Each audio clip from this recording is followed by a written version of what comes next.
Alors le RLPI, c'est un document que les 24 communes se sont donné pour limiter l'impact de la publicité, mais aussi des enseignes sur les paysages urbains. En fait, la publicité est considérée comme une pollution qui dégrade le cadre de vie et les paysages. Et le but du règlement local de publicité intercommunale, ça va être de faire baisser cette pression publicitaire. En fait, c'est de faire moins, mais mieux. Donc, en fonction des différents secteurs où on va se situer sur le territoire, il va y avoir des zones où on va très fortement limiter la publicité pour vraiment pas qu'elle dégrade le paysage urbain, les parcs, les zones résidentielles, que ce soit des secteurs pavillonnaires ou des secteurs d'habitat collectif. Un encadrement assez fort sur les centres-villes pour qu'on ait des panneaux publicitaires de petite dimension, avec tout un travail sur les enseignes. Et puis par contre, quand on est sur les grands axes et les zones d'activité économique, où par définition on a un peu plus de besoin d'affichage extérieur, là ça va être de limiter la densité, mais de maintenir quand même quelque chose d'assez confortable pour les acteurs économiques. Donc c'est vraiment un jeu de nuances à avoir entre les impératifs économiques et puis aussi la nécessité de préserver l'environnement.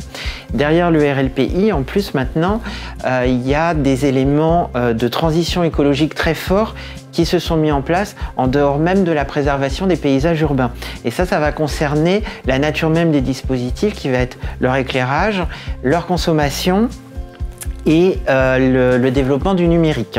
Et donc sur ces éléments-ci, le Grand Orly Seine-Bièvre s'est positionné sur des éléments très forts puisqu'il va imposer une plage d'extinction nocturne totale des dispositifs publicitaires de 22 h à 6 h du matin. Alors il y a quelques petites exceptions pour les activités qui travaillent de nuit, entre guillemets.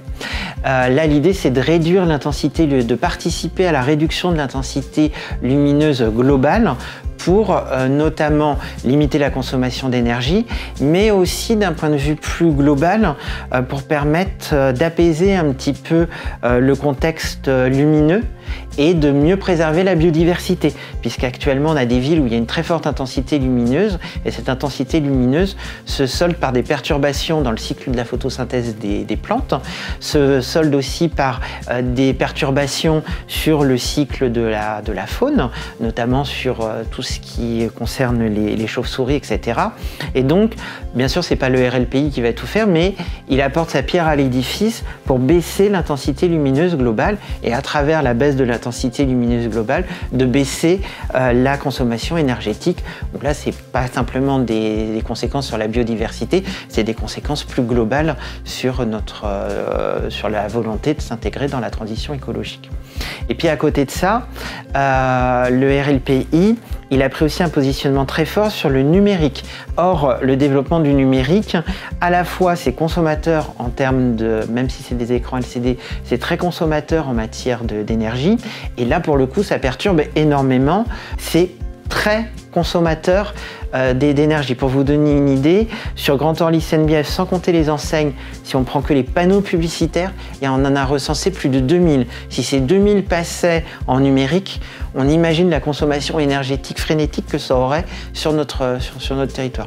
Donc le RLPI vise vraiment à limiter complètement ce type de format et vraiment à le cantonner que sur les centres-villes et vraiment dans des petits formats.